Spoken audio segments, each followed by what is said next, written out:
Dorohedoro tells many sub-stories around the main story of Caiman's quest for self-discovery. He fell victim to some sorcerer who turned him into a lizard. There is a man inside him. He doesn't know who that man is. He suspects it might be himself from before the cast, but he is not sure. It is interesting to look at what animal he turned into. He has the head of a lizard, and that is compelling. Nietzsche argues that just like the human brain still has traces of a primitive ancestry dating back to the reptilian age, the human psyche also has vestiges of its reptilian ancestry. Even the most refined human beings have violent and sexual impulses lurking in the depths of their psyches. Nietzsche warns against the suppression of those animalistic senses. He calls for the exploration of all this energy because, if channeled right, it can elevate the human being. He calls for the awakening of what he names the divine animal. This is attained through the utilization of deep lurking subconscious impulses and desires which once allowed our ancestors to live in harsh conditions surrounded by stronger animals and yet to triumph over all those odds.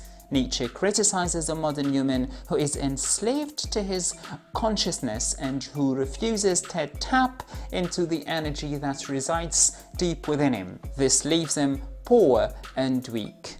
The transformed Caiman is extremely violent. He tears his enemies to pieces. He is also stronger than many sorcerers he faces, although within the world of Dorohedoro we learn that sorcerers are more powerful than humans. Sorcerers have genes that allow them to use a magical smoke which gives them significant advantage over humans. Yet Caiman, the reptile-faced human, has defeated and violently slain many sorcerers. While the dominant thought is that humans, despite their physical weakness compared to other animals, are superior to all creatures on earth, for some because that is the will of God, and for others because of their capacity to use their minds better than any other creatures, Nietzsche is opposed to that, and he claims that the human being is the most miserable of all creatures. The human being is detached from his instincts, and his detachment from his instincts leads to his suffering. The suppression of instincts didn't destroy them, it just pushed them deep into psyches, and they transformed into guilt and anguish that torture the human being.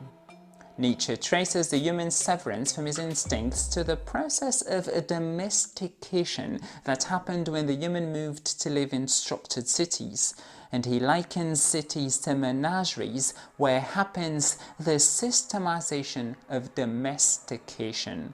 Nietzsche advocates the emancipation of the subconscious and the freeing of all instincts, as scary as they may be.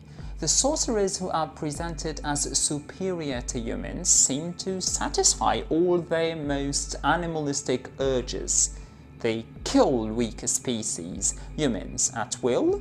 They organize parties with dead bodies. They do whatever they want, and they don't seem to be affected by guilt. Nietzsche praised how ancient Greeks organized festivals, like the festival of Dionysia, where women and men would satisfy and would get in touch with their most primal instincts.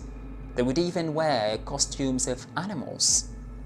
It is clear by this point that this video is more about what Caiman is rather than who Caiman is, and what he is a form of a noble beast, a human who is in full connection with all his animalistic instincts in a way similar to what Nietzsche described, and this allows this human to dominate his surroundings.